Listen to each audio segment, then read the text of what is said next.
Hello, and welcome to page 27 of my graphic novel of comic strips called Found Earth. Let's see, the big news this week is that I have submission packets set up to be emailed out to, at the very least, Image Comics this weekend. I have more companies researched. I just have to type up the basic submission packet. And also, this week is the 80th birthday of Superman as a published character. Action Comics #1 published 80 years ago this week, and so all of comicdom is celebrating that. So that's quite an accomplishment to have a creation live that long after you create it. I guess these creations are kind of like children. You want them to get well enough established that they will survive well after you stop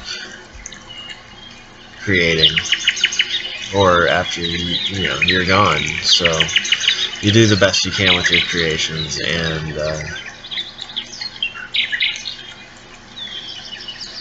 they're part of your life, and then hopefully someone else picks up the baton and carries them on forward. Whether that happens or not, it's important to enjoy your time with them and to do your best, and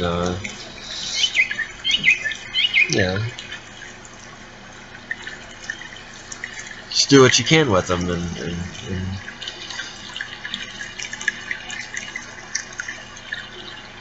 enjoy your life with them, or their part in your life.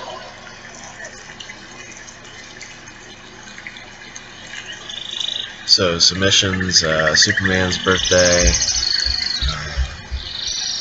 and then so this page is fairly simple, straightforward. There's I think 3 panels and a large sound effect.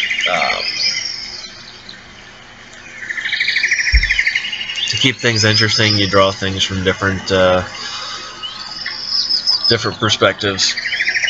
Since we're in the sky here, there's not a whole lot of different perspectives to do. We're basically showing a robot flying through the air 3 times. So what I do is I pull way back for the first panel, I come in closer for the second panel, and then I've got a medium shot for the third panel with the really loud sound effects there in the middle there. It's a way of breaking up the page, varying, showing the big picture of what's around him and what's going on, and then it allows you to get more inside the head. So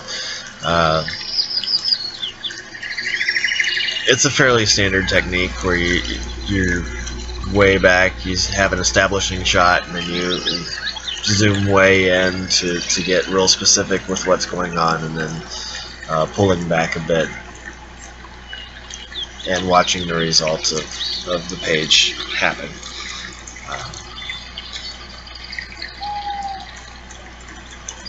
I like drawing the sound effect words. I'm not entirely sure that I'm good at it. I think that's something that will take more practice.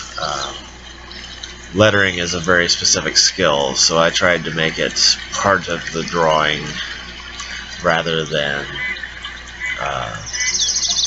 something that would look like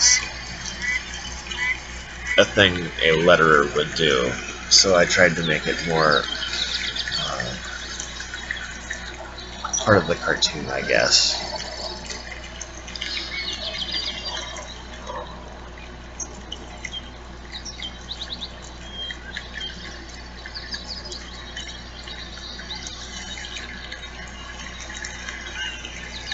I just wanted to make something that kind of fit with the rest of the page and showed sound, if that's possible. Also something interesting to color in, because it's a coloring book as well as a graphic novel. So I had to make it, visually interesting and something that may be intriguing to attempt to color. As always, patrons are encouraged to go ahead and print off a page if you have that capability, and share the time and color it in with, if you have kids, color it in with your kids. If you don't have kids, then just color it in. And in the social part of the patreon.com, go ahead and post the results if you like it, or if you don't like it, post it anyway and see if anybody else likes it. Like I said, I didn't get a colorist for this page because I want people to enjoy coloring it themselves if they feel so inclined.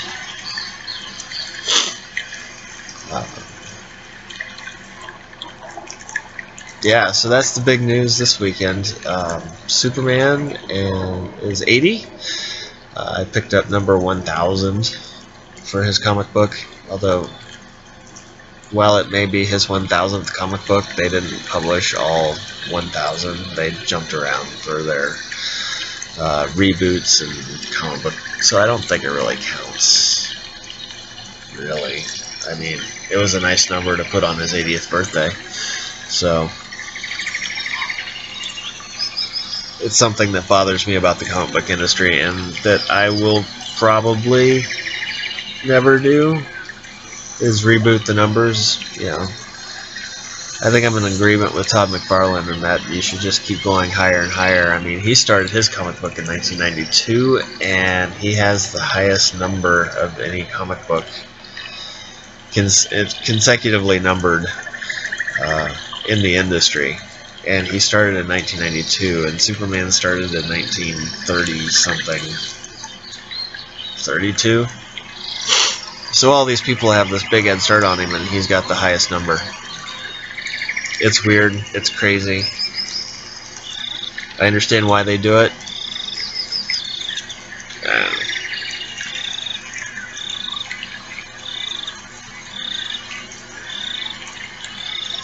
But if you're working on a project, I guess I should throw in this advice here and just be encouraging. If you're working on a project, chip away at it a little bit at a time.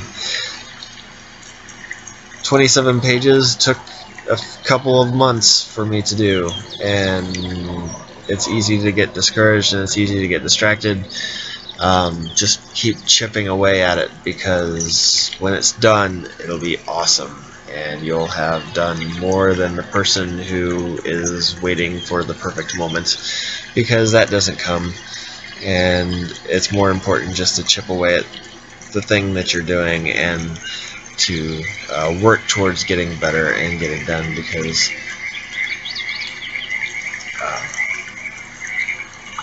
done beats perfect any day. Okay, so we're nearing the end of the video, so I want to thank my patrons Scott and Joe and for their support, and I hope you enjoyed this video. I love my kneaded eraser. I want to get one of those blue pencils so that I don't even have to bother erasing. But anyway, off subject. I hope you enjoyed this video, and that if you want to support the work, please support the work. I appreciate it, and I appreciate everybody who's watched and enjoyed this. Happy birthday, Superman, and go create something and have fun.